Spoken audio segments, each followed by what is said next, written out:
चलिए इसका आगाज़ करते हैं अब। बिस्मिल्लाहिर्रहमानिर्रहीम। आज हमारी टॉक का मौजू है the easiest road to healthy weight loss. ये जो हेल्थ वेबिनार सीरीज़ है, इसका मकसद ये है कि आजकल की जो जो तमाम प्रॉब्लम्स हैं, जो जो इश्यूज़ हैं, हेल्थ इश्यूज़, उनको एक एक करके एड्रेस किया जाए। और जो एक प्रेवलेंट किस्म का एक कॉन्सेप्ट है कि ज़्यादातर मसले मसाइल जो है वो हल नहीं हो सकते, सारी ज़िंदगी रहेंगे, चाहे वो डायबिटीज़ है, हाइपरटेंशन है, थायराइड प्रॉब्लम है, इवन वेट लॉस है। तो अब जी ये तो हो गया एक दफ़ा, तो उसको बहुत मुश्किल से हम कम कर सकते हैं। और अगर हमें कम करना है तो कोई सर्जिकल या मेडिकल इंटरवेंशन करनी पड़ेगी। तो ये तमाम बातों को जो है वो हम चाहते हैं कि क्लैरिफाई करें कि अल्लाह ताला ने हमारे जिस्म में इतनी ताकत रखी है कि हम तमाम बीमारियों से अपने आप को निकाल सकते हैं। तो इस कॉन्सेप्ट को ध्यान में रखते हुए आज की टॉक शुरू करते हैं।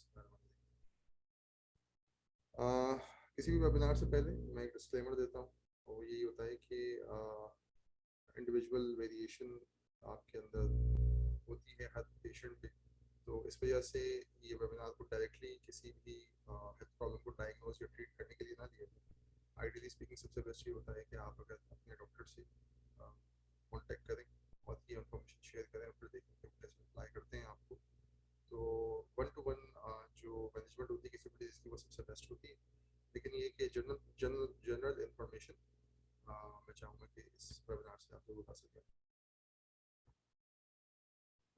इस वेबिनार के एंड तक मैं चाहूँगा कि हम लोग ये देखें कि सॉरी डॉक्टर साहब, सॉरी टू इंटरप्ट, आपकी आवाज़ बहुत कम आ रही है, अच्छा, बहुत लो लो वॉइस आ रही है। अब बेहतर है वसीम भाई? थोड़ी सी बेहतर है। ठीक, माइक को थोड़ा सा अगर आप और करीब कर लें। ओके। इस वेबिनार के एंड तक मैं ये चाहूँगा कि हम लोग ये देख लें कि जो usual approach to weight loss है वो होती क्या है और वो क्यों काम नहीं करती। वेट लॉस इतना मुश्किल क्यों है? ज़्यादातर लोग करना चाहते हैं, काम शुरू करते हैं, 3-4 महीने 6 महीने जो है वो उसमें लगाते हैं, और उसके बाद फिर बाद आखिर थका के ठहर जाते हैं, या फिर किसी न किसी दूसरे सर्जिकल प्रोसीजर की तरफ चले जाते हैं।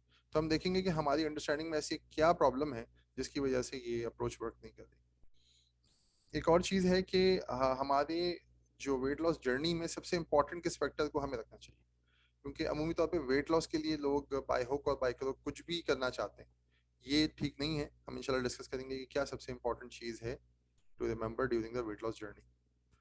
और एक और बहुत important aspect weight loss journey के अंदर, क्योंकि ज़्यादातर हम लोग फास्टिंग की या किसी भी किस्म की डाइट्स की बात करते हैं और एक एस्पेक्ट को बहुत इग्नोर कर देते हैं, वो बहुत इंपॉर्टेंट एस्पेक्ट है जिसके बगैर जो है वो हम अपने इस जर्नी में आगे नहीं बढ़ सकते। इंशाल्लाह उसका भी तस्करा करेंगे। और फाइनली हम ये देखेंगे कि it's not about only what you are eating and what you are burning, it's about कि आप जो है वो सो कैसा रहे हैं, आपकी बाकी सेहत कैसी है, गट के इश्यूज़ तो नहीं हैं, स्ट्रेस इश्यूज़ तो नहीं हैं। तो ये तमाम चीज़ें कैसे अफेक्ट करती हैं वेट लॉस को, हम इंशाल्लाह इन कुछ चीज़ों को एड्रेस करेंगे। तो सबसे पहले हम बात शुरू करेंगे हमेशा की तरह वाई से। ठीक है, क्योंकि जब तक हमारा वाई डिफाइन नहीं होगा, हम क्यों कोई चीज़ करना चाहते हैं, तो हम या तो वो चीज़ सही तरीके से कर नहीं पाएंगे या उसको थक हार के छोड़ देंगे। तो the first thing will be why do we want to lose weight. उसके बाद फिर हम बात करेंगे कि क्या क्या डिफरेंट तरीके हैं आजकल मौजूद जिनसे हम वेट लॉस कर सकते हैं और इनमें से कौन सा तरीका बेहतर है। थोड़ी सी साइंस पर डिस्कशन करेंगे वेट लॉस के बारे में। देखें, जब तक आपको पता नहीं होगा ना कि गेन कैसे हुआ है, जब तक हमें ये सही से समझ नहीं आएगी, तब तक हम फिर उसका कोई सही तरीका डिफाइन नहीं कर सकते जिससे हम इसको लूज करें। तो ये साइंस समझना जो है वो थोड़ा सा ज़रूरी है। इट्स नॉट वेरी कॉम्प्लिकेटेड, लेकिन इट्स वेरी डिफरेंट फ्रॉम जो लोगों के जहन में आमतौर पे होता है। फिर हम बात करेंगे easiest road to healthy weight loss.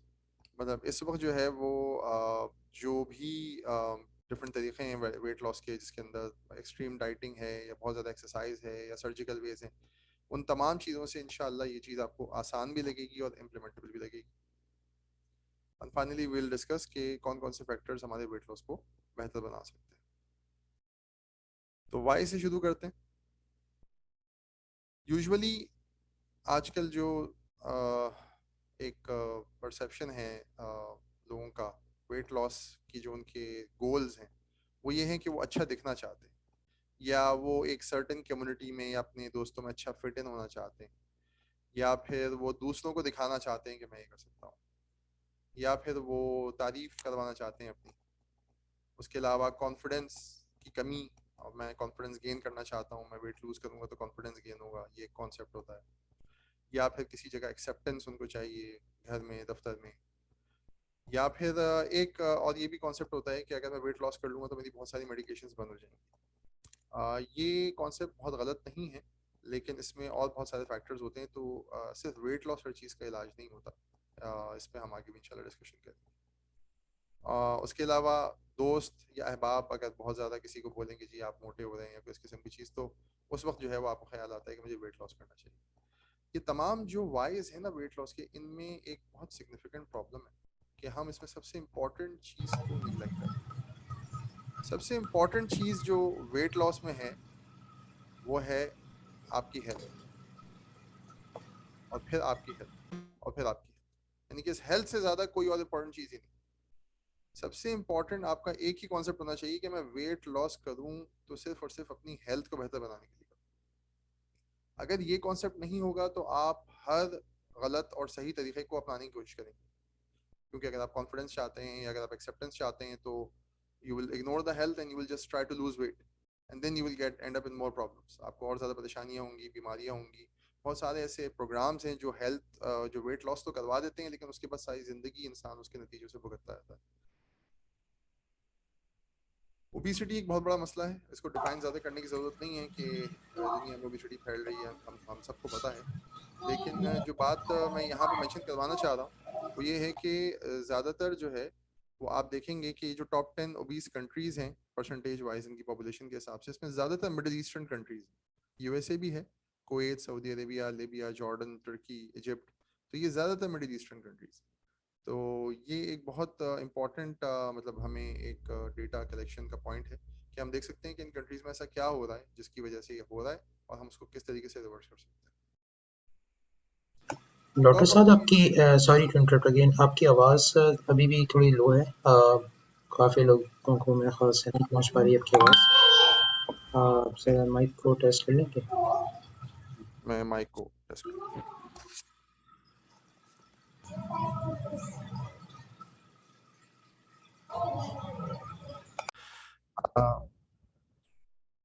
Ji continue करते हैं अपने डिस्कशन को।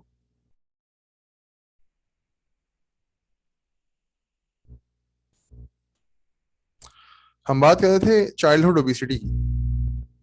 प्रॉब्लम ये है कि एडल्ट ओबिसिटी तो एक बड़ा मसला चंद दिहाइयों से हमारे सामने था, फॉर सम डेकेड्स। लेकिन अब चाइल्डहुड ओबिसिटी बहुत बढ़ती जा रही है, बल्कि इन्फेंटाइल ओबिसिटी यानी कि न्यू बॉर्न ओबिसिटी बहुत बढ़ती जा रही है। और उसका भी रीजन वही है जो कि एडल्ट ओबिसिटी का है। ये दोनों रीजंस बिल्कुल सेम। तो इसको जब हम इंशाल्लाह कंसिडर करेंगे तो हमें ये अंदाजा हो जाएगा कि हम क्या ऐसा काम कर सकते हैं कि जो एडल्ट और बच्चे दोनों जो है वो अपनी सेहत को बेहतर बना सकें।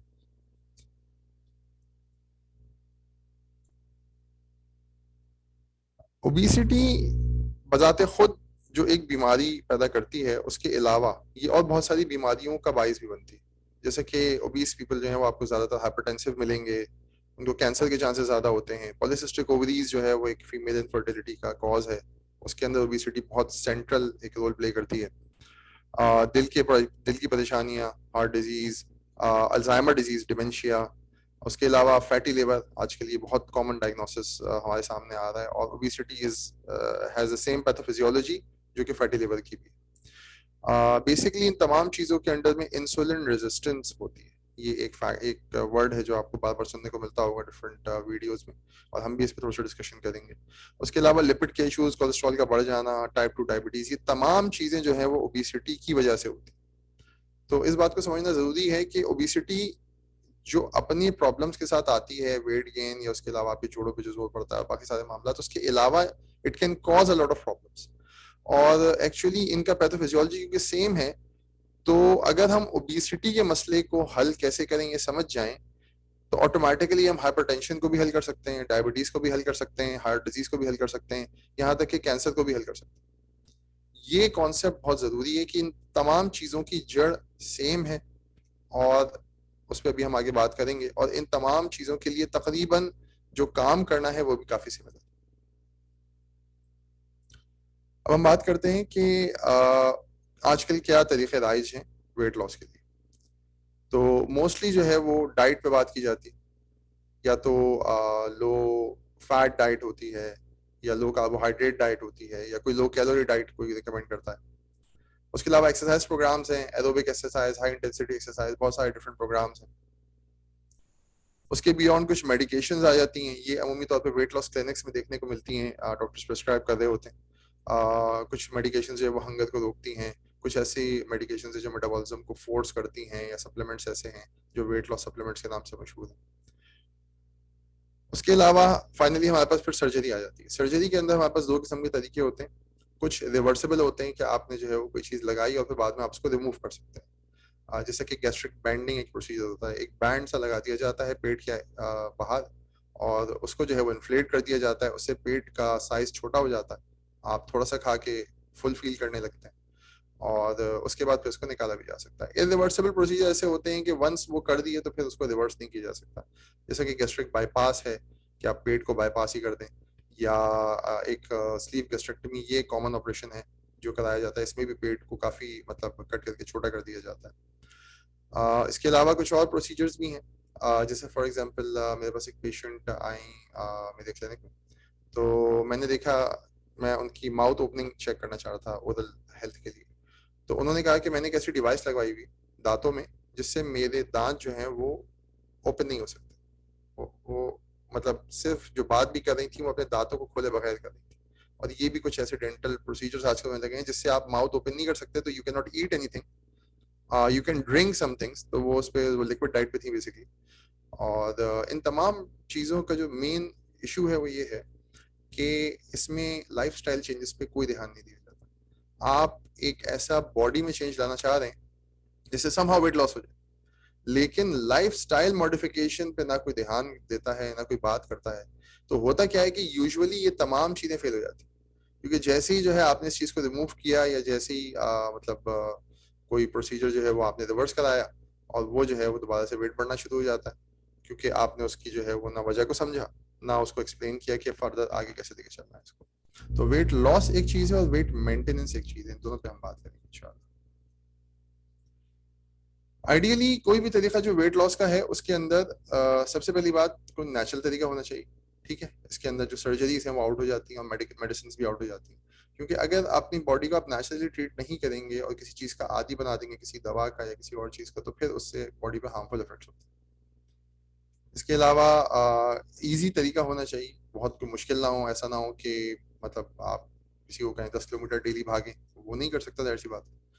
उसके अलावा लॉन्ग टर्म में वो चीज वर्क भी करे और एक इंसान उसको लॉन्ग टर्म फॉलो भी कर सकता, प्रैक्टिकल हो, कोई बहुत इम्प्रैक्टिकल सी सजेशन ना दें हम वेट लॉस के लिए, कॉम्प्लिकेशन से फ्री हो, स्पेशली सर्जिकल कॉम्प्लिकेशन से, अफोर्डेबल हो, क्योंकि वेट लॉस जो इशू है वो सबका है। इस वक्त वेट गेन जो है वो गरीब भी वेट गेन कर रहा है, मोटा हो रहा है, और अमीर भी कर रहा है। उसकी क्या कॉजेज है इंशाल्लाह उसको डिस्कस करेंगे, बट यूनिवर्सल सोल्यूशन के लिए हमें एक अफोर्डेबल सोल्यूशन प्रेजेंट करना पड़ेगा। उसके अलावा वाइडली अवेलेबल होना चाहिए, क्योंकि ये पूरी दुनिया का मसला है, तो हम किसी एक हिस्से को नहीं, हर चीज़ को एड्रेस करना चाहेंगे। And finally it should be healthy, and this is the most important thing. ये जो हम बात कर रहे थे कि what is the most important thing that you should remember आपके वेट लॉस जर्नी में, वो है कि आपने हेल्दी रहना है।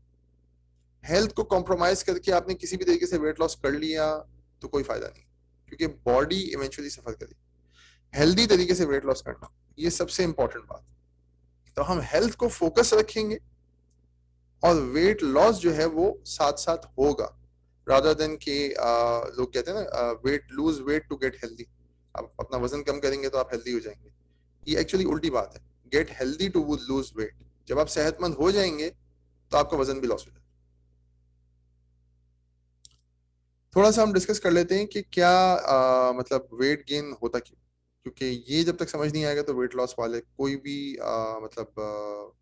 जो प्लान है हमारा वो क्यों करना है और कैसे करना है ये समझ नहीं आ पाएगा। बहुत सारी थ्योरीज मौजूद हैं मार्केट में। एक ये है कि जी बहुत सारी कैलोरीज की वजह से वेट गेन होता है, ये प्रीडोमिनेंट थ्योरी है।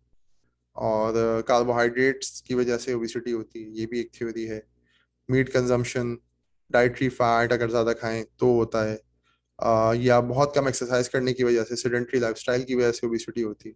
तो डिफरेंट किस्म की थ्योरीज मौजूद हैं, देखते हैं कि इनमें से कौन सी थ्योरी सही। जो प्रीडोमिनेंट थ्योरी है वो है कैलोरीज इन कैलोरीज आउट।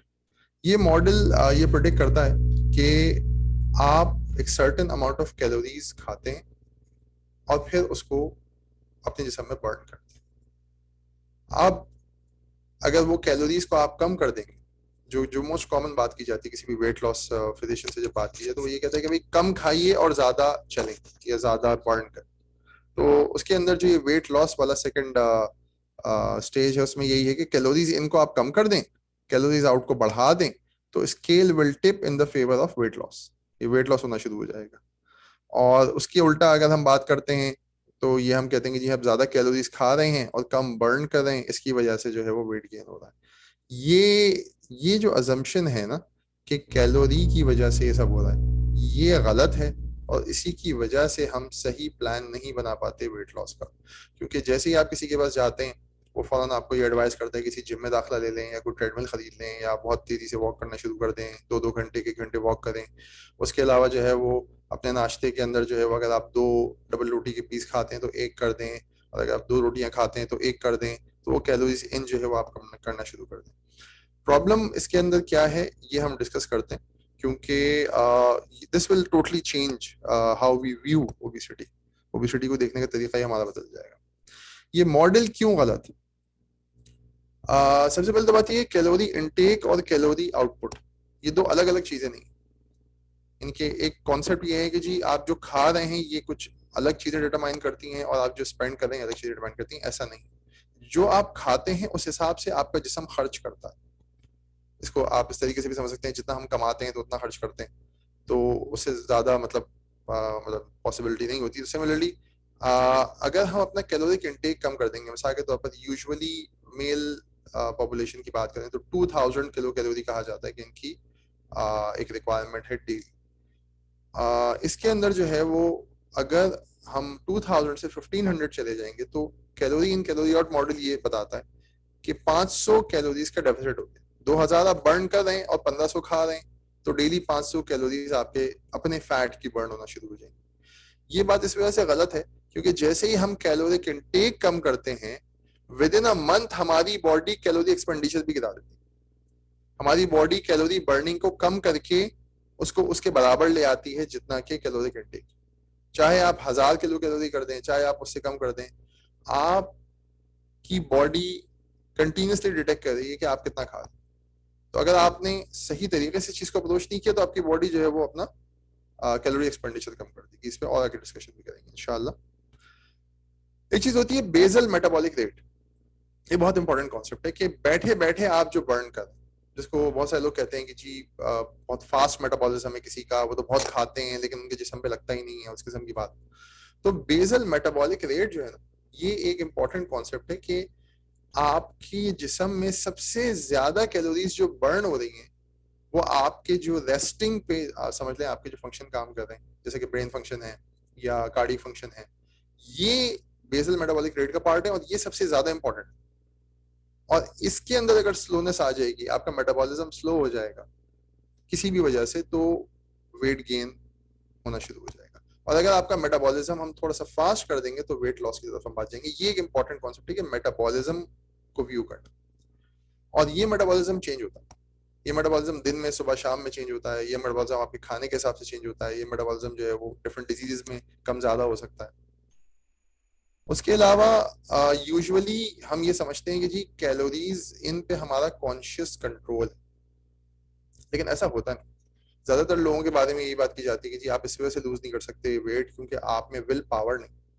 लेकिन इस विल पावर को जैसे समझना चाहिए।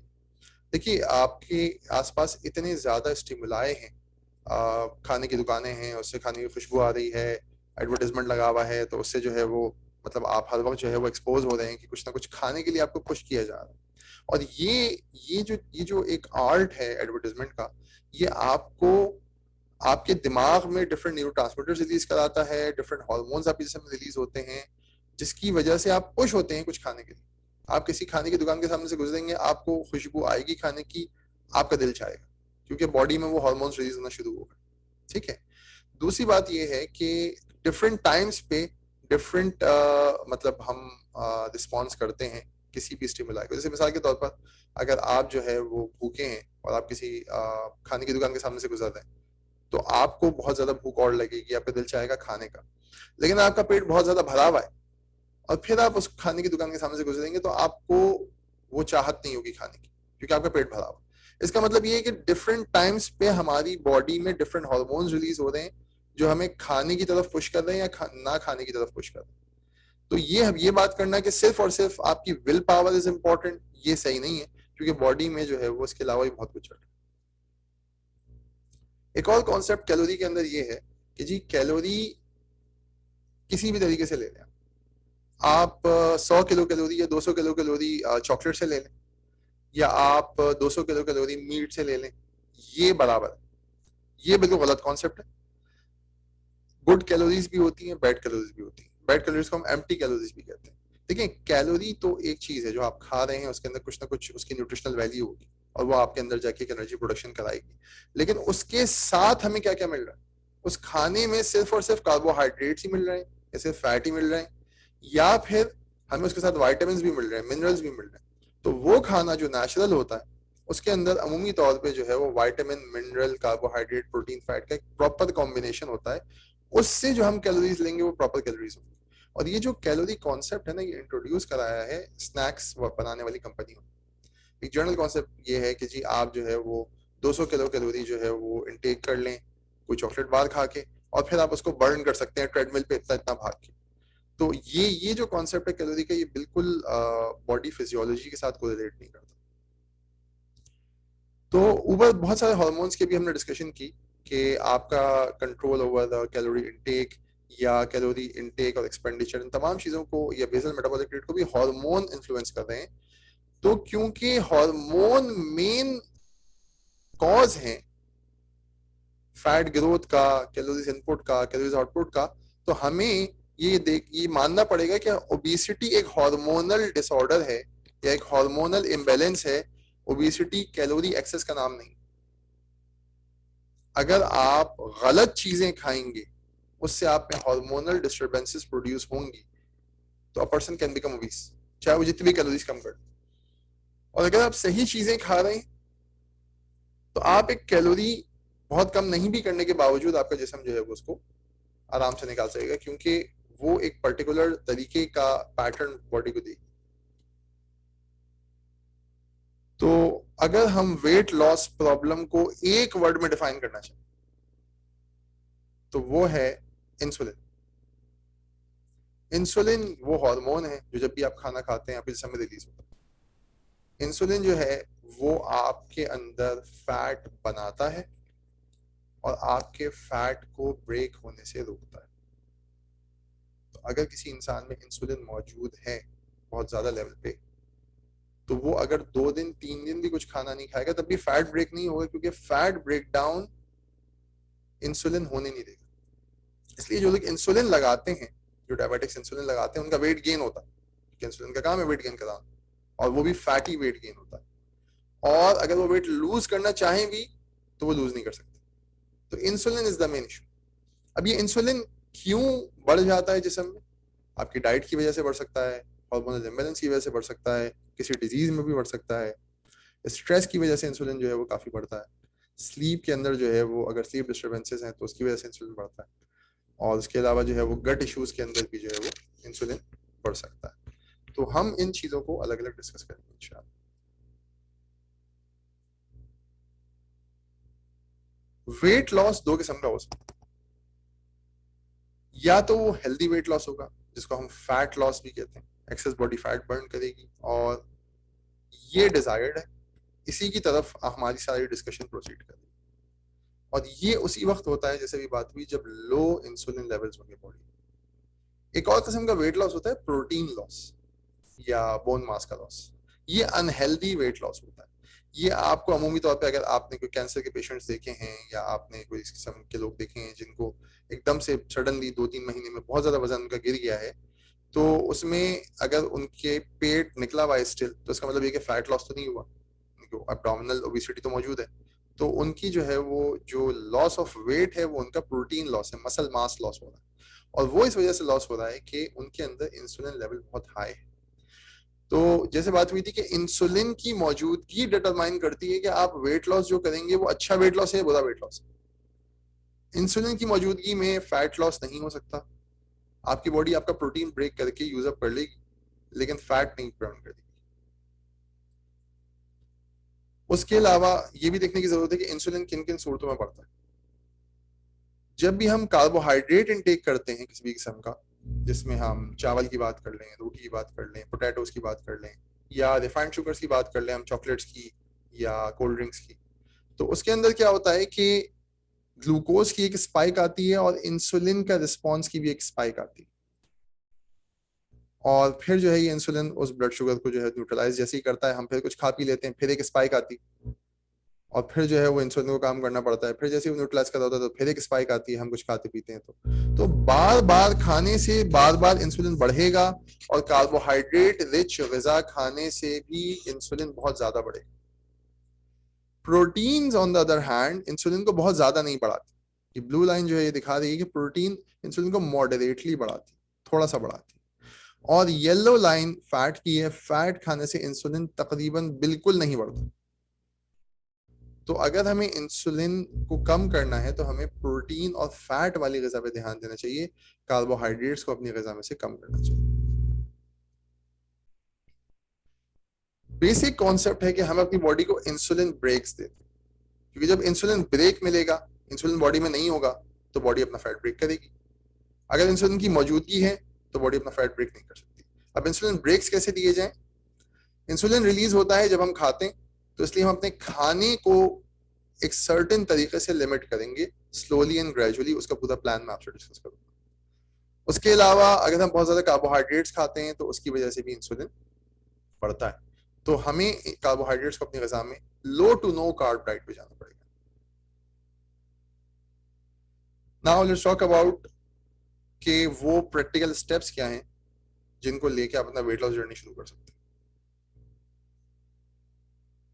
पहले हम बात करेंगे डाइट पे। डाइट के बारे में ज्यादातर लोगों का ये सवाल होता है कि क्या खाना चाहिए, लेकिन डाइट जो है वो क्या खाना चाहिए और क्या नहीं खाना चाहिए, इस सवाल का जवाब देना भी जरूरी है।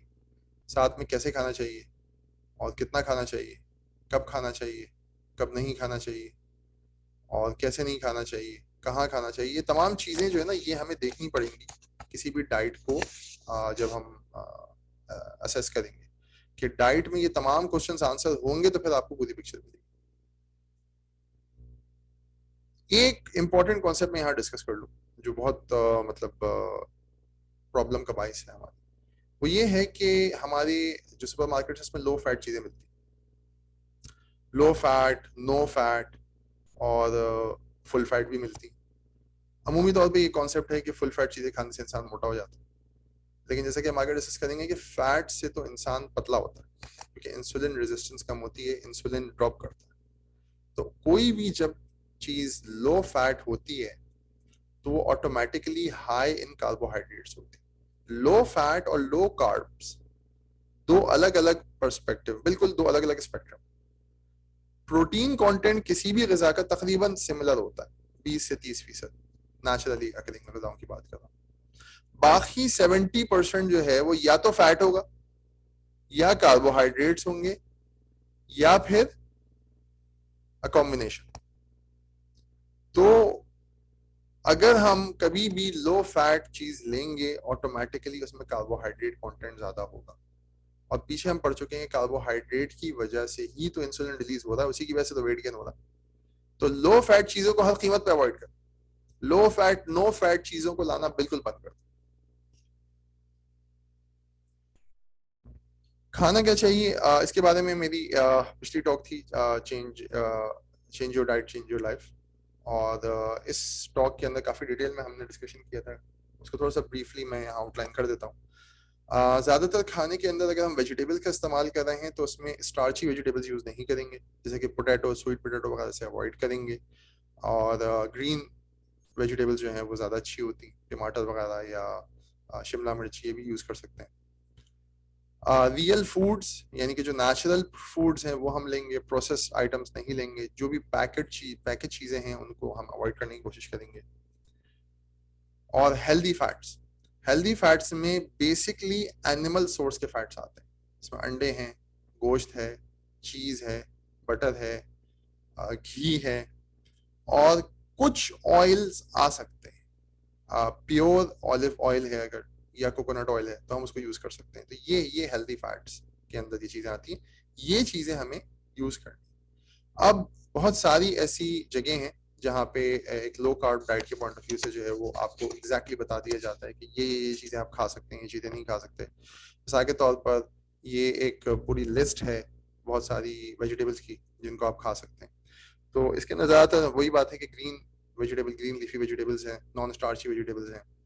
कुछ फ्रूट्स हैं जिनको हम खा सकते हैं, लो कार्ब फ्रूट्स कहलाते हैं। कोकोनट है, ग्रेप फ्रूट है, या कुछ बेरीज हैं। उसके अलावा पानी पिए या कॉफी चाय पी सकते हैं बगैर चीनी की। ये अमूमी तौर पे जो है वो अलाउ किया जाता है। फर्मेंटेड वेजिटेबल्स, पाकिस्तान इंडिया में अचार बनता है, और उसके अलावा यूरोपियन कंट्रीज में सॉरक्राफ्ट, कैफिर के नाम से जो है वो फर्मेंटेड वेजिटेबल्स मिलती हैं। वो बेनिफिशियल होती हैं, खाई जा सकती हैं। हर्ब्स और स्पाइसेस जो है, मसाले पाकिस्तान में मशहूर हैं और पूरे सब कॉन्टिनेंट में, पूरी दुनिया में, तो वो जो है वो इसके अंदर बिल्कुल आप ले सकते हैं। फ्लावर को, व्हीट फ्लावर को, ग्रेन वाले फ्लावर्स को अवॉइड किया जाता है, और आलमंड या कोकोनट फ्लावर की बात की जाती है कि इसमें आप रोटी पकाएं। प्रोटीन इंटेक जो है वो अच्छा रखना चाहिए। एक जनरल कॉन्सेप्ट ये है कि 60 to 70% फैट्स, 25 to 30% प्रोटीन्स, और 5% to 10% ही कार्बोहाइड्रेट होने चाहिए, या उससे कम ही होनी चाहिए। तो वो इंसुलिन रिस्पॉन्स नहीं आता जो कि आपके अंदर फैट एक्यूमुलेशन कराए, क्योंकि हम लो कार्ब पे चले गए। प्रोटीन्स में अंडे खा सकते हैं, फिश खा सकते हैं, मीट खा सकते हैं किसी भी किस्म का, कोशिश करें नेचुरल हो।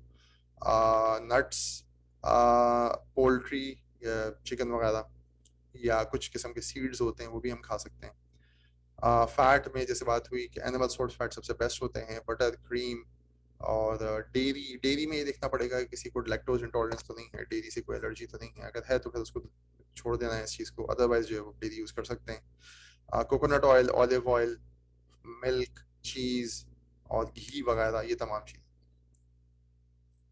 कुछ चीज़ें जो हमें थोड़ा सा मतलब मकदार कम करके खानी है, वो कुछ सर्टन किस्म की वेजिटेबल्स हैं, जैसे कि शलजम है या पीस हैं, मटर। उसके अलावा कुछ फ्रूट्स हैं, apple, cherries, kiwi, melon, orange, pears. ये इनमें थोड़ा सा ग्लूकोज कंटेंट बढ़ रहा है, तो इस वजह से अब हम इसको बहुत लिमिट करके खाएंगे। प्रोटीन्स में जो प्योर प्रोटीन वाली ग़िज़ाएं जैसे दालें या नट्स हैं, इनको हम थोड़ा सा कम करें। प्रोसेस मीट को भी अवॉइड करें, और अगर मीट खरीदें तो उसमें कोशिश करें कि उसके नेचुरल फैट को हटाएं। फैट फ्री या कम फैट वाला मीट ना लें, फैट के साथ मीट। चॉकलेट्स वगैरह यूज़ की जा सकती हैं, लेकिन उसके अंदर भी शुगर कंटेंट जो है वो बिल्कुल नहीं होना चाहिए। क्या चीज़ नहीं खानी चाहिए, उसकी भी बहुत लंबी लिस्ट है। कार्बोहाइड्रेट्स में जो स्पेशली स्टार्ची कार्ब्स हैं, जो सबसे पहली दो चीज़ें मैं बंद कराता हूँ अपने पेशेंट्स को, वो है राइस। क्योंकि राइस जो है, जो वाइट राइस हमें मिलता है, वो प्योर स्टार्च है। स्टार्च आगे जाके प्योर ग्लूकोज बनता है। एक प्याली चावल 10 चम्मच चीनी के बराबर। ये एक बहुत इंपॉर्टेंट कॉन्सेप्ट है। हम चाय में चीनी कम कर रहे होते हैं कि 1 चम्मच डालें कि आधा चम्मच डालें, और आप जो है वो अगर एक खाना खा लें एक प्लेट भर के चावल का, तो वो कई चम्मच चीनी हो जाती है। सिमिलरली जो रिफाइंड फ्लावर से चीज़ें बनी हुई हैं, मैदे से चीज़ें बनी हुई हैं, डबल रोटी हो गई, बन हो गए, और पास्ता हो गया, कॉम्प्लेक्स कार्बोहाइड्रेट्स, ये जो है ये भी बॉडी पे बहुत ज़्यादा इंसुलिन लोड डालते हैं। बॉडी को बहुत इंसुलिन रिलीज करना पड़ता है इनको मैनेज करने के लिए। इसमें पोटैटोज भी आ गया हमारे पास। उसके अलावा refined sugars, process sugars, breakfast cereals, even fruit juices की भी बात हुई थी कि अल्लाह ताला ने फ्रूट जूसेस पैदा नहीं किए, फ्रूट पैदा किए। तो हमें फ्रूट खाने चाहिए। फ्रूट जूस निकाल लेते हैं तो उससे क्या होता है कि हम एक नेचुरल बैरियर जो है वो हम बाईपास कर देते हैं। एक इंसान को जितनी भी भूख लग रही हो, उसके सामने अगर आप बहुत सारे कीनू ला के रख दें, ऑरेंजेस, तो वो 6-8 ही खा सकता है ज़्यादा से ज़्यादा, लेकिन वो 12-15 जो है वो ऑरेंजेस का जूस पी सकता है। तो कहने का मकसद ये कि जब आप इस फाइबर वाले पोर्शन को और जब आप इस नेचुरल बैरियर को हटा देंगे, तो ऑटोमेटिकली फिर वो कैलोरिक इनटेक और शुगर इनटेक जो है आपका बढ़ जाएगा। इसके अलावा cereals, process foods, fast food, doughnuts, sodas, pizzas, vegetable oil, ये एक बहुत इंपॉर्टेंट पॉइंट है। ज़्यादातर ऑयल जो हमारे पास अवेलेबल है वो पॉली अनसेचुरेटेड ऑयल्स हैं, वेजिटेबल ऑयल्स हैं, कॉर्न ऑयल, सोया ऑयल, सनफ्लावर ऑयल, ये तमाम चीज़ें जिस्म के लिए बहुत नुकसानदेह हैं। ये हेल्दी फैट्स में नहीं आती, ये सब प्रोसेस फैट्स में आती, तो इनको अवॉइड करना चाहिए और नेचुरल फैट्स को यूज़ करना चाहिए। उसके अलावा बीच बीच में जो स्नैकिंग है बहुत ज़्यादा, कि जी कभी बिस्किट खा रहे हैं, कभी कुछ और चिप्स खा रहे हैं, कभी जो है वो कोई टॉफ़ी रखी है तो वो कुछ ना कुछ जैसे ऑफिस में आजकल रखी होती है, तो ये चीज़ों को अवॉइड करें। तो ये जर्नल डिस्कशन थी हमारी। इसकी भी लिस्ट आपको जो है वो बहुत सारी जगहों पे मिल जाएगी, कौन कौन सी चीज़ें नहीं खानी चाहिए। बनानाज या मैंगो वगैरह, इनमें बहुत ज़्यादा शुगर कंटेंट होता है, इनको अवॉइड करें। फिजी ड्रिंक्स, फ्रूट जूसेस वगैरह को अवॉइड करना है। और इस तरीके से ये फैट्स की भी डिफरेंट लिस्ट हैं। बिस्किट, केक, चिप्स, क्रैकर्स, ये सब चीज़ें जो हैं ये आपके लिए बेनिफिशियल नहीं है।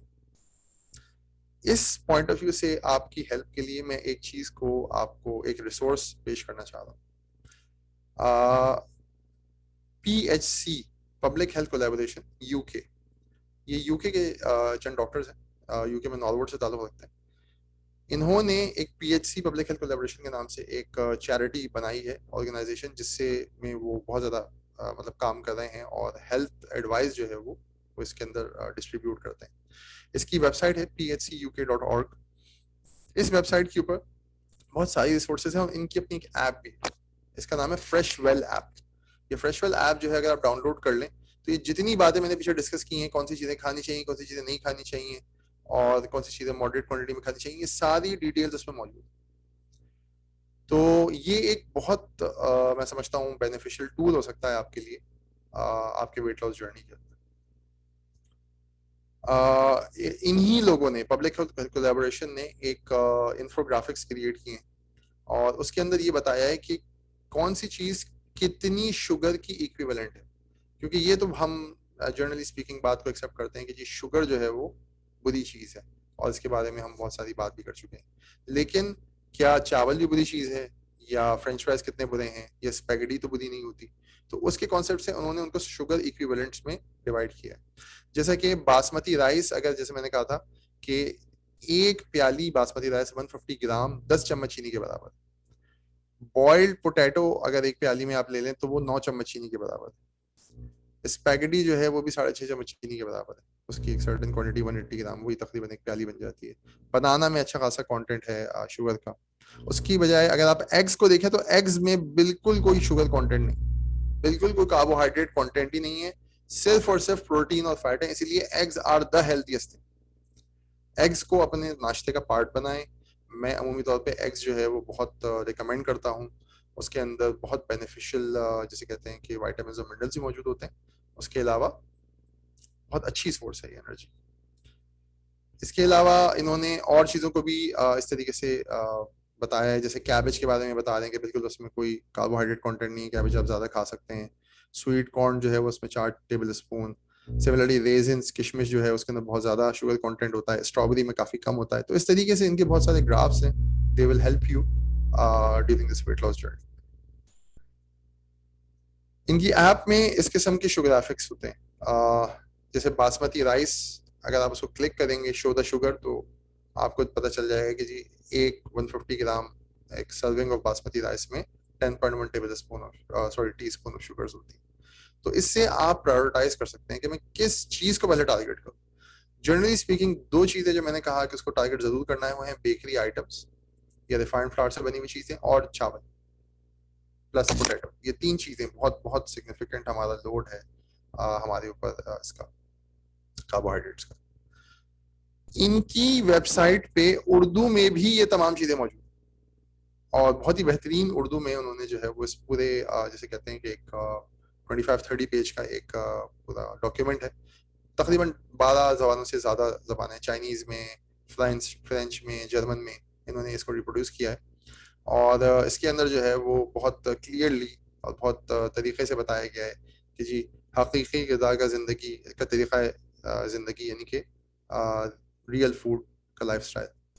तो कम से कम फैट का इस्तेमाल आपका होना चाहिए 30 grams per day for the female ख़वातीन में, और 40 grams per day for male, मर्द हजरात में। तो इस तरीके से उन्होंने बहुत अच्छी तरीके से इसको डिफाइन किया। इंग्लिश वर्जन भी अवेलेबल है, उर्दू अवेलेबल है, जौन सा आपको मतलब इजी लगे। Results that they have produced बहुत जबरदस्त। वेट लॉस को ले लें आप, हाइपरटेंशन को ले लें, डायबिटीज को ले लें, वेट लॉस से रिलेटेड जितने मसले पहले डिस्कस हुए थे, कैंसर, पॉलिसिस्टिक ओवरी, ये तमाम चीजें रिवर्स हो रही। और जो हम बात करते हैं ना कि जी अब डायबिटीज है, डायबिटीज सारी जिंदगी के लिए हो गया, अब आप तो दवा खाते ही रहेंगे, और हाइपरटेंशन सारी जिंदगी के लिए हो गया, दवा खाते ही रहेंगे, ये बिल्कुल गलत। इस डाइट को फॉलो करते हुए मिसाल के तौर पर इन्होंने एक ये ग्राफ जो है ये इनके अपने नेशनल हेल्थ सर्विसेज जो है उसके अंदर उनके डेटाबेस में होते हैं ग्राफ्स। तो वो मॉनिटर करते हैं वेट इन केजीज। एक साहब का 168.3 केजी वेट से ही lost 76 KGs within almost a couple of years to 92 KG. और इसकी वजह से जो है वो उनकी डायबिटीज भी खत्म हो गई, उनकी हाइपरटेंशन भी खत्म हो गई। तो ये बहुत रिमार्केबल रिजल्ट है। थोड़ा सा क्या खाने पे तो हमारी बात हो गई। अब हम बात करेंगे कि हम कैसे प्रोसीड करें। इसको लोग इंटरमिटेंट फास्टिंग भी कहते हैं, जो मैं तरीका भी एक्सप्लेन करूंगा, लेकिन ये थोड़ा सा डिफरेंट है उससे। सबसे पहले तो हमारी बात ये हुई थी कि स्नैक्स बिल्कुल छोड़ दें।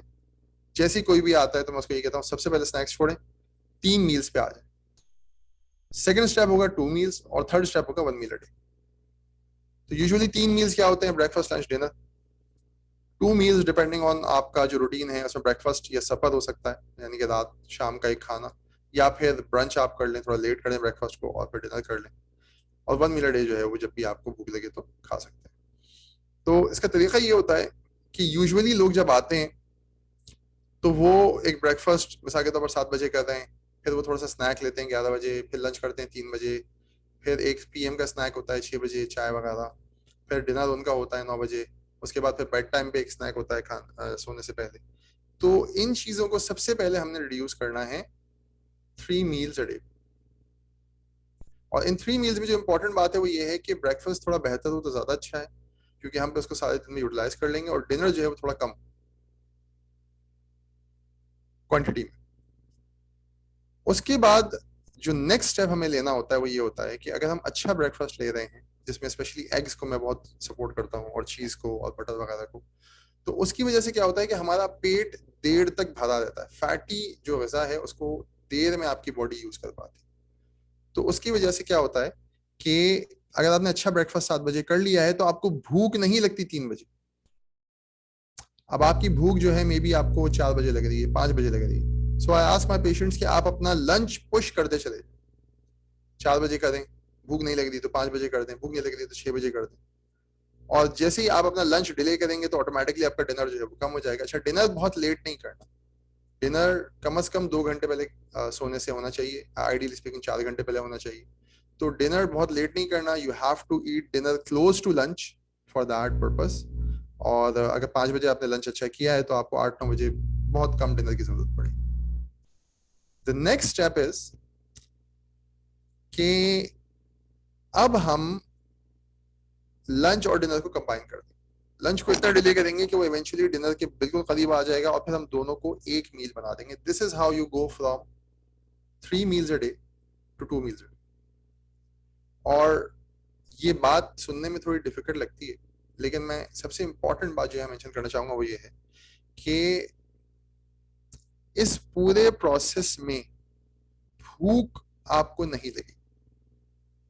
जो मेरा पहले भी सवाल होता है अपने पेशेंट से वो यही होता है कि आपने ब्रेकफास्ट किया तो क्या 3 बजे 2 बजे आपको भूख लगती है?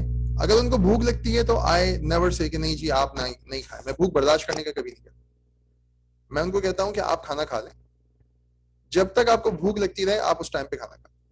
लेकिन जब आपको भूख लगनी बंद हो जाए तो फिर आपने अपने लंच को आगे बढ़ाना। फिर 2 बजे भूख नहीं लग रही तो 3 बजे, 3 बजे भूख नहीं लग रही तो 4 बजे। ये उस वक्त करना है जब भूख लगनी बंद हो जाएगी। और भूख लगनी बंद इस वजह से होगी क्योंकि हमारी बॉडी अपना फैट ब्रेक कर रही है, और वो इस वजह से हुआ है क्योंकि हमने इंसुलिन ब्रेक्स दिए।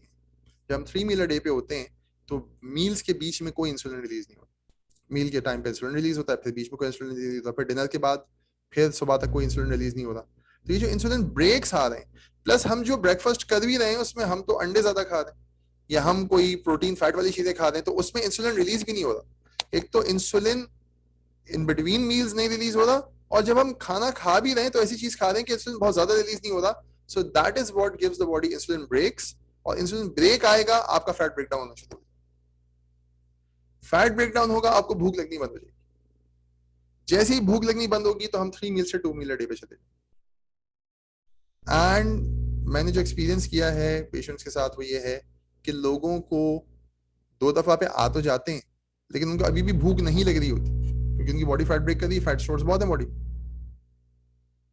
सिर्फ और सिर्फ वो इस वजह से खाना खा रहे होते हैं कि 2 मील से भी कैसे कम करें हम। तो उसमें तकरीबन 1-1.5 महीना और लगता है इस बात पे उनको कॉन्फिडेंस आने के लिए कि नहीं 2 मील हमारे लिए काफी। कोई एनर्जी क्रैश नहीं आता, कोई इरिटेबिलिटी नहीं आती, कोई स्लीपीनेस, कोई लेथार्जी, कुछ नहीं। उसके बाद जो नेक्स्ट स्टेप है वो हमारा स्टेप है टुवर्ड्स 1 मील अ डे। अच्छा, यहाँ पे मैं एक बात मेंशन करना चाहूंगी, जैसे हम 2 मील अ डे पे आते हैं तो I ask them to fast. मैं उनसे कहता हूँ कि आप रोजे रखना शुरू करें। रोजे कौन से रखते हैं जी? ड्राई फास्ट करते हैं। ड्राई फास्ट क्यों करते हैं? क्योंकि अल्लाह ताला ने कहा है ड्राई फास्ट करें, that is the best thing for our body. ठीक है, ड्राई फास्ट का तरीका यही होता है कि जी फजर से लेके मगरिब तक आप कुछ नहीं खाते ना पीते। इंटरमिटेंट फास्टिंग के अंदर वेट फास्ट, ड्राई फास्ट, ये तमाम बातें की जाती हैं।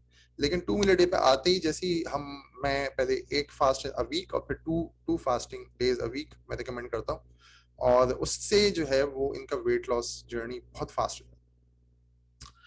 उसके बाद फिर हमें 2 मील अ डे से 1 मील अ डे पे जाना है, क्योंकि बॉडी को एक्चुअली 1 मील अ डे से ज्यादा नहीं चाहिए, हम अभी भी उसको ज्यादा दे रहे हैं। तो होगा क्या कि वेट लॉस आके प्लेट्यू कर जाएगा।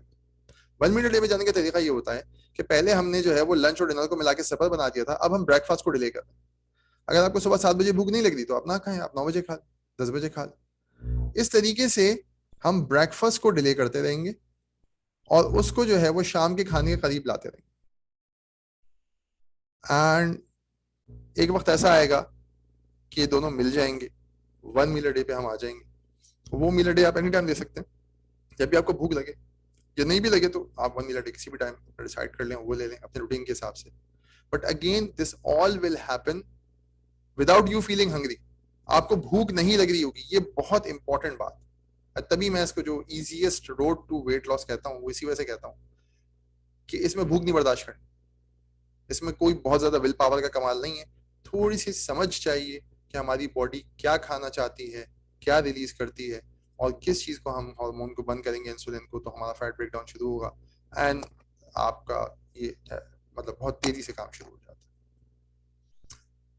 भूख क्यों नहीं लगती? जैसे हमने बात की, आपकी बॉडी एक फेज में जिसको हम कहते हैं कीटोसिस। कीटोसिस का फेज वो होता है जिसमें आप कार्बोहाइड्रेट बर्न नहीं कर रहे होते, क्योंकि आप कार्बोहाइड्रेट्स खा ही नहीं रहे। आप कार्बोहाइड्रेट्स आपकी बॉडी नहीं बर्न करी और इंसुलिन भी रिलीज नहीं हो रहा क्योंकि कार्बोहाइड्रेट्स नहीं खा रहे आप। तो आपकी बॉडी को लामहला अपना फैट बर्न करना पड़ता है।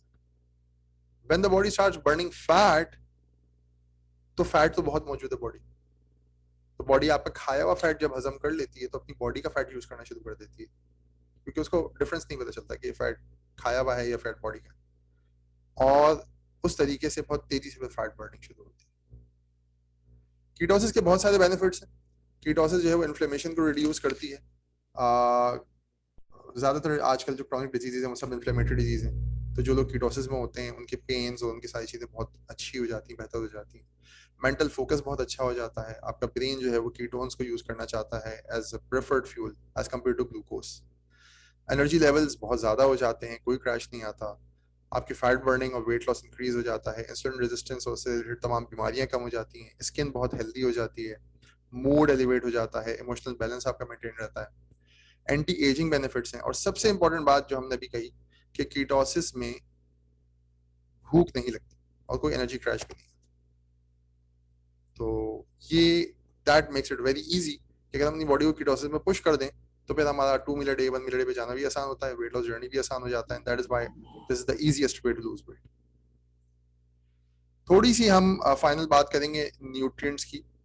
अभी तक जितनी हमारी बात थी वो फोकस थी कार्बोहाइड्रेट, प्रोटीन और फैट्स पे, जिसको हम मैक्रो न्यूट्रिएंट्स कहते हैं, क्योंकि ये ज्यादा बड़ा हिस्सा हमारी गिजा का इन पे मुश्तमिल होता है। लेकिन हमारी बॉडी को माइक्रो न्यूट्रिएंट्स भी चाहिए, वाइटामिन और मिनरल्स भी चाहिए। तो यहाँ पे कॉन्सेप्ट आता है एम्प्टी कैलोरीज और होल फूड्स का। एम्प्टी कैलोरीज और होल फूड्स का मतलब ये है कि आप जो नेचुरल फूड खाते हैं उसके अंदर प्रोटीन्स, फैट्स, कार्बोहाइड्रेट्स और बहुत सारे विटामिन और मिनरल्स सब पहले से मौजूद होते हैं। लेकिन अगर आप प्रोसेस फूड खाएंगे तो उसमें आपको या तो सिर्फ और सिर्फ सोडियम या कार्बोहाइड्रेट या कोई ना कोई फैट मिल जाएगा, बाकी न्यूट्रिशनल वैल्यू उस फूड की बिल्कुल जीरो है। These are called empty calories. इनसे बिल्कुल अवॉइड करना चाहिए क्योंकि हम वैसे ही अपने खाने को रिस्ट्रिक्ट कर रहे हैं, तो लोगों को विटामिन और मिनरल डेफिशिएंसी भी शुरू हो सकती है।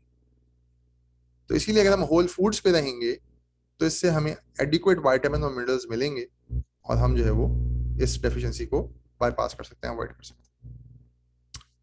एक्सरसाइज, ये एक बहुत कॉमन क्वेश्चन होता है जी, मैं कितनी एक्सरसाइज करूं, किस किस्म की एक्सरसाइज करूं, क्या करना चाहिए। यहाँ पे मैं एक बहुत सिग्निफिकेंट स्टेटमेंट देना चाह रहा हूँ। वो ये है कि there is no association between activity और exercise and obesity. Multiple studies हो चुकी हैं, बहुत उस पर बात हो चुकी है। एक्सरसाइज का ओबेसिटी से, वेट लॉस से कोई ताल्लुक। आपको जो ये बात की जाती है कि जी आपने वेट लूज करना है, सबसे पहले जो है वो आप वॉक करना शुरू कर दें या आप जिम में दाखिला ले लें, ये अपने पैसे का और अपनी एफर्ट का आप बहुत बुरा इस्तेमाल करें। ऐसे बेहतर है कि अपनी विल पावर और अपनी बाकी चीजों को जो है वो फोकस करके अपनी डाइट पे लगाएं। Diet is the main cause, because diet causes insulin release, और इंसुलिन को हम बंद कर सकते हैं, वो भी डाइट का ही स्विच है। एक्सरसाइज का इंसुलिन से कोई ताल्लुक नहीं। एक्सरसाइज की बजाय जो ज्यादा इंपॉर्टेंट कंपोनेंट है वो है बेसल मेटाबॉलिक रेट। इस पर हमने बात की थी कि बैठे बैठे आप कितनी एनर्जी बर्न कर रहे होते हैं। तो मोर देन 80% आपकी कैलोरीज यूज हो रही हैं बीएमआर, बेसल मेटाबॉलिक रेट। तो जो चीज इसको बूस्ट करेगी वो आपका वेट लॉस कराएगी। एक्सरसाइज मैक्सिमम बहुत ज्यादा भी आप कर लें, आप 10-10 किलोमीटर भाग लें, it's 1 to 5% of your energy expenditure. और एक्सरसाइज के बाद भूख भी लगती है, भूख लगती है तो फिर आप ज्यादा खाते हैं, तो इट इवन्स इट आउट, वो आपको इवन आउट हो जाती है चीज। ठीक है, तो एक्सरसाइज का ये दूसरी वजह है कि मैं इसको इजीएस्ट रोड कहता हूँ वेट लॉस जर्नी का, क्योंकि एक्सरसाइज बहुत ज्यादा करने की जरूरत है। अच्छा, इसमें आप इसको गलत तरीके से ना लें, एक्सरसाइज के बहुत सारे बेनिफिट्स। मैं एक्सरसाइज को बुरा नहीं कह रहा, एक्सरसाइज बहुत अच्छी चीज है। एक्सरसाइज जो है वो आपकी हेल्थ इंप्रूव करती है, मसल मास बढ़ाती है, बोन्स को स्ट्रॉन्ग करती है, आपकी बॉडी में फ्लेक्सिबिलिटी आती है, एपिटाइट आपकी अच्छी होती है, स्लीप, मूड, आपकी appearance, energy levels, immune function, ये तमाम चीजें एक्सरसाइज से अच्छी होती हैं। लेकिन वेट लॉस का एक्सरसाइज से कोई ताल्लुक, इसको बहुत क्लियरली लेबल कर लें, weight loss is not related to exercise. एक बहुत इंपॉर्टेंट एस्पेक्ट हम यहाँ डिस्कस करेंगे जिसको यूजुअली इग्नोर कर दिया जाता है। डाइट पे बहुत बात होती है, क्या खाना है क्या नहीं खाना, सब चीजें, लेकिन थोड़ा सा हमें एक सेलुलर मेटाबॉलिज्म को समझना पड़ेगा। ये एक सेल है, सेल के अंदर जो आपकी एनर्जी प्रोड्यूसिंग या power house of the cell है वो माइटोकॉन्ड्रिया कहलाता है। इसके अंदर से सबसे ज्यादा आपकी एनर्जी प्रोड्यूस होती है। तो हम सेल में एक इनपुट देते हैं, कार्बोहाइड्रेट, प्रोटीन, फैट कुछ भी खाते हैं, और सेल हमें कोई ना कोई आउटपुट देता है एनर्जी की फॉर्म में इन माइटोकॉन्ड्रिया से। इन माइटोकॉन्ड्रिया के प्रॉपर फंक्शन के लिए, प्रॉपर एनर्जी प्रोडक्शन के लिए सबसे जरूरी चीज है विटामिन्स और मिनरल्स। तो अगर एक इंसान में विटामिन्स और मिनरल्स की कमी होगी तो वो कभी भी ना वेट लॉस कर सकता है, ना वो अपनी सही से एनर्जी प्रोड्यूस कर सकता है, ना अपनी बॉडी को सही से रिपेयर कर सकता है। Vitamins and minerals are very essential. इसको हमें अपने किसी भी वेट लॉस प्लान का मेन फोकस बनाना चाहिए। Vitamin D deficiency, 95% of population में vitamin D deficiency, laboratory investigation. और ये vitamin D is actually not a vitamin only, it's a hormone. It controls 5% of your genes. तो vitamin D की कमी की वजह से बहुत सारे लोगों का एक प्लेट्यू हिट हो जाता है या उनका वेट लॉस नहीं हो पा रहा होता, even when they are doing this 1 meal a day, क्योंकि उनका मेटाबॉलिज्म किक नहीं हो रहा। विटामिन डी के साथ एक और विटामिन होता है K2, ये लेना भी बहुत नेसेसरी है। विटामिन K2 का काम, विटामिन डी का काम भी कैल्शियम से रिलेटेड होता है। ये बोन ग्रोथ कराता है, बोन स्ट्रेंथ बढ़ाता है, और विटामिन K2 इसमें पार्टिसिपेट करता है विटामिन डी के साथ। विटामिन सी एक और इम्पोर्टेंट विटामिन है, ये आपके इन्फेक्शन फाइटिंग में, इम्यून सिस्टम में बहुत ज़्यादा इंपॉर्टेंट है। तो ये vitamin plus vitamin B complex, B complex के अंदर 8 किस्म के विटामिन होते हैं, B1, B2, B3, B5, B6, B7, B9, B12। इन सब के डिफरेंट फंक्शंस हैं, ज़्यादातर मेटाबॉलिक फंक्शंस हैं। ये तमाम वाइटामिन आपके लिए नेसेसरी हैं। आइडियली स्पीकिंग इनको डाइट में लेना चाहिए। डाइट में इन तमाम वाइटामिन की सबसे बेस्ट सोर्स सिवाय विटामिन सी के, विटामिन सी ज्यादा फ्रूट्स में और वेजिटेबल्स में होता है, इसके अलावा तमाम चीजों की बेस्ट सोर्स है एनिमल प्रोटीन या एनिमल फैट या एनिमल प्रोडक्ट्स। अंडे हो गए या फिश हो गई या मीट हो गया, ये इनकी बहुत हाई क्वालिटी प्रोडक्ट है। और एक बात और ध्यान में रखिए कि vegetable should be a part of your diet, बिल्कुल, लेकिन वेजिटेबल से आप ये ना समझें कि आप एडिक्वेट न्यूट्रिशन सिर्फ वेजिटेबल से हासिल कर सकते हैं, क्योंकि वेजिटेबल या प्लांट्स जो है ना वो आपकी बॉडी के लिए एक फॉरेन आइटम, एक बाहर से आई हुई चीज है, उसको डाइजेस्ट करना, एब्जॉर्ब करना मुश्किल है एज कम्पेयर टू जो गोश्त है या अंडे हैं, ये एनिमल प्रोटीन से आए हुए हैं, इसको बॉडी बहुत आराम से एब्जॉर्ब करती है। मिसाल के तौर पर आयरन अगर हम एक गोश्त से लेते हैं तो तकरीबन 90 to 100% आयरन उसका पूरा एब्जॉर्ब हो जाता है और पूरे जिस्म में जो है वो अच्छी तरीके से डिस्ट्रीब्यूट होता है। लेकिन अगर आप स्पिनिच या पालक से आयरन लेना चाहेंगे तो पालक का सिर्फ 5% आयरन एब्जॉर्ब होता है। तो इसका मतलब ये है कि आपको अगर एक पाव गोश्त के बराबर आयरन लेना है तो आपको 5 किलो पालक खानी पड़ेगी। तो इस बात को ध्यान में रखना चाहिए कि वेजिटेबल्स जो है वो फाइबर तो बहुत अच्छा प्रोड्यूस करते हैं, but they might not give you the essential nutrients you need. Minerals में जो बहुत इंपॉर्टेंट मिनरल्स हैं उसमें आयरन है। आयरन जो है वो माइटोकॉन्ड्रिया का बहुत सेंट्रल एक मॉलिक्यूल है। माइटोकॉन्ड्रियल एनर्जी प्रोडक्शन नहीं हो सकती आयरन के बगैर। ज़्यादातर लोगों का आयरन डेफिशिएंसी एनीमिया होता है, स्पेशली फीमेल्स में, तो इसको कवर करना चाहिए। Magnesium, more than 300 enzymatic systems जो है हमारे मैग्नीशियम पे चलते हैं। मैग्नीशियम इंटेक हम लोग का बहुत कम होता है यूजुअली, तो इसकी वजह से हमारा वेट लॉस इफेक्ट होता है। Iodine is important for thyroid function, zinc is very important for insulin function. तो ये तमाम चीज़ें जो हैं वो इग्नोर्ड हैं, सबसे ज़्यादा इग्नोर्ड हैं और बहुत इंपॉर्टेंट इनका कॉन्ट्रीब्यूशन है हमारी हेल्थ के अंदर। फाइनली दो तीन बातों पर डिस्कस करेंगे कि अगर किसी की स्लीप डिस्टर्ब है तो हमारे जो हार्मोन्स हैं वो सारे ख़राब हो जाते हैं। Sleep disturbance is a major cause of weight gain, is a major cause of many diseases. Different hormones हमारी बॉडी में रिलीज होते हैं जो एपिटाइट बढ़ाते हैं या कम करते हैं। अगर हम सही से सोएंगे नहीं तो हमारी एपिटाइट बढ़ेगी, हम ज़्यादा खाएंगे, फ्रस्ट्रेट होंगे और उसकी वजह से वेट गेन होगा। उसके अलावा गट के इश्यूज बहुत इंपॉर्टेंट है। किसी को अगर बहुत ज़्यादा गट इश्यूज हैं, गैसेस हैं, कॉन्स्टिपेशन है, डायरिया है, नोजिया है, बहुत ज़्यादा बर्पिंग होती है, हार्ट बर्न का प्रॉब्लम है, इसका मतलब है कि उसकी गट सही से फंक्शन नहीं करी। आप जो भी कुछ खा रहे हैं वो एब्जॉर्ब ही गट से होना है। अगर सही गट फंक्शन नहीं करी तो कैसे एब्जॉर्प्शन? तो गट इश्यूज को सॉल्व करना बहुत ज़रूरी है। बहुत सारे पेशेंट्स मेरे पास ऐसे आते हैं तो उसके अंदर मैं उनसे पहले ये बात करता हूँ कि आपकी गट पे काम करना पड़ेगा, उसके बाद ही फिर वेट लॉस और बाकी चीज़ें होंगी, क्योंकि आपकी गट कुछ भी एब्जॉर्ब नहीं करेगी। तो ये एक इम्पॉर्टेंट पार्ट होता है इसका। स्ट्रेस इंक्रीज, स्ट्रेस हार्मोन जैसे बढ़ता है तो इंसुलिन रेजिस्टेंस बढ़ती है, उसकी वजह से इंसुलिन बढ़ता है, उसकी वजह से जो है वो फैट एक्यूमुलेशन होती है। स्ट्रेस एक बहुत इंपॉर्टेंट चीज़ है जिसको मैनेज करना पड़ेगा वेट लॉस के लिए। लेप्टिन एक हार्मोन है जो कि आपको सेटाइटी की एक फीलिंग देता है, यानी कि आपका पेट भरा हुआ है, तो उसकी भी एक रेजिस्टेंस क्रिएट हो जाती है, तो आपका पेट कभी भरा हुआ ही नहीं लगता, बार बार हंगर क्रेविंग्स होती हैं, ये सब स्ट्रेस से होता है। और डाइजेस्टिव ट्रैक्ट डिसऑर्डर भी हो सकते हैं स्ट्रेस से, कॉन्स्टिपेशन हो गई, डायरिया हो गई, इसकी वजह से मैल एब्जॉर्प्शन हो रही है। तो ये तमाम चीज़ें स्ट्रेस से रिलेटेड ऐसी हैं जो आपके वेट लॉस, आपकी हेल्थ को अफेक्ट करती हैं। एक दो टिप्स मैं फाइनल डिस्कस कर लूँ इससे पहले कि हम फिनिश करें अपनी प्रेजेंटेशन। एक चीज़ है vinegar, Apple cider vinegar usually available होता है, कई सारी मतलब बहुत आराम से मिल जाता है। ये आपके वेट लॉस जर्नी में एक बहुत सेंट्रल हैसियत रखता है और ये आपको बहुत हेल्प करेगा आपकी गट हेल्थ के लिए भी और आपके वेट लॉस के लिए भी। और फाइबर इंटेक के बारे में हमने बात की कि जो बल्क ऑफ हमारा एक मील होना चाहिए, जब स्पेशली हम 3 मील्स पे हैं तो वो फाइबर से होना चाहिए। फिर जब हम 2 मील और 1 मील पे आएंगे तो फिर हम फाइबर को थोड़ा कम करेंगे और हम एनिमल फैट थोड़ा ज़्यादा जाएंगे। तो initially we need to take that fibre. तो usually what I advise to my patient is that buy any organic apple cider vinegar. इसमें important बात है, एक चीज होती है apple cider vinegar with the mother is that sediment, वो उसका solid material होता है जो कि apple cider vinegar में होता है। तो जो विनेगर्स क्लियर होते हैं ना बिल्कुल, जिसके थ्रू आप देख सकते हैं, तो वो जो है वो विदाउट मदर होता है, फिल्टर्ड होता है, तो वो नहीं लेना चाहिए। एप्पल साइडर विनेगर जो है वो विद द मदर ऐसा दिखता है, थोड़ा सा हेजी होता है।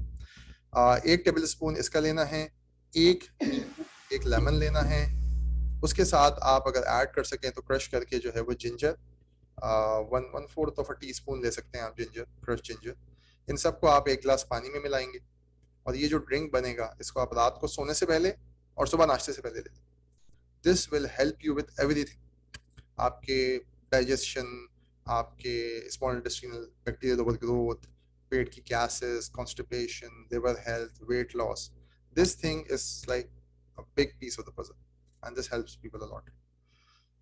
तो फाइनली कोई भी जर्नी हम शुरू करते हैं, पहला स्टेप उसके लिए उठाना ज़रूरी है। तो पहला स्टेप आप लोगों ने उठा लिया है माशाल्लाह, आप लोगों ने वेबिनार अटेंड किया है, इससे जो भी आपको इंफॉर्मेशन मिली है आप इस पर एक्ट करना शुरू करें। ट्रबल शूटिंग के लिए हमारे पास बहुत और तरीके हैं। एक जो मैंने ऐप आपको बताई, या कोई भी चीज़ अगर नहीं समझ आ रही तो you can contact me even, और मैं आपको हेल्प करूँगा इंशाल्लाह इस जर्नी पे। कहने का मकसद ये है कि कल कुछ नहीं करना है, आज से अपनी हेल्थ को या अपने वेट को या किसी भी चीज़ को बेहतर बनाने का काम शुरू करना है। ठीक है, तो यहाँ पे हमारी प्रेजेंटेशन खत्म हुई है। अब हम एक 5 मिनट का ब्रेक लेंगे, उसके बाद आपके क्वेश्चन आंसर्स लेंगे इंशाल्लाह।